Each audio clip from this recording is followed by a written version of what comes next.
All right, guys. Today we're going to be taking a look at Ethan's 150 pounds, 68-ish kilo slow pull power snatch. Let's go ahead and see what we got here.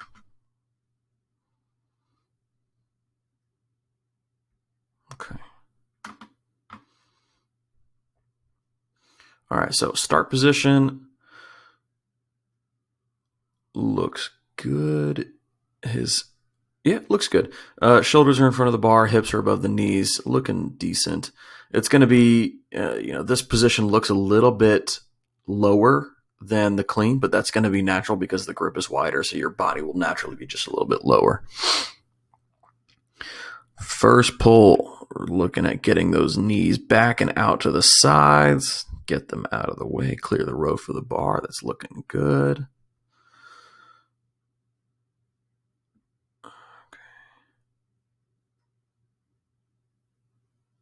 All right, now we've got a little bit of the same issue that he has on the clean.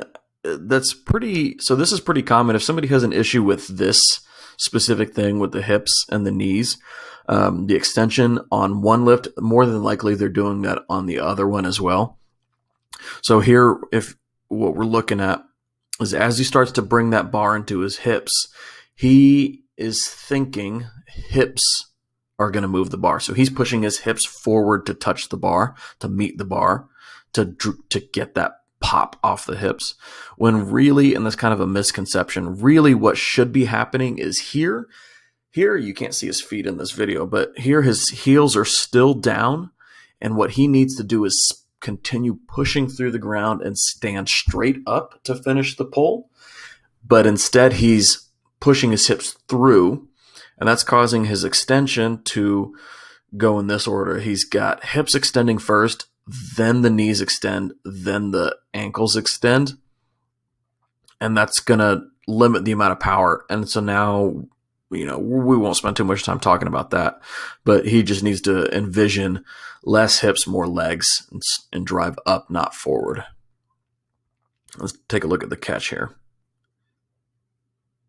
So here, his feet are already back on the ground before he started turning over. I would like to see him just get more out of his pull, and that'll obviously be fixed by improving that final position before that launch position, the power position before he starts to get under it. But and then how he lands is it's a toe heel. And he's very knees forward over his toes. And it's just not as comfortable of a position as I would like it to be. Whereas if he finished his pull a little bit better, he'd have more time to move his feet out to where he wants them to be, similar to where he would catch a snatch all the way down at the bottom, and less on his toes like that. But he stops it. He's above parallel, stands up. So yeah, overall, definitely better than what he's been doing in the past. It's getting better. We just got to work on making sure that it doesn't continue to be the hips and then knees issue. So one of the things I'm going to have him do in his warm-ups is try some no contact snatches where he's not going to let the bar touch his hips at all. And everything, when you do those, especially if you have this issue, everything starts to tighten up a little bit and you tend to not hit that bar so far forward because you're just not allowing the bar to touch your hips at all. So that would be my biggest recommendation for him.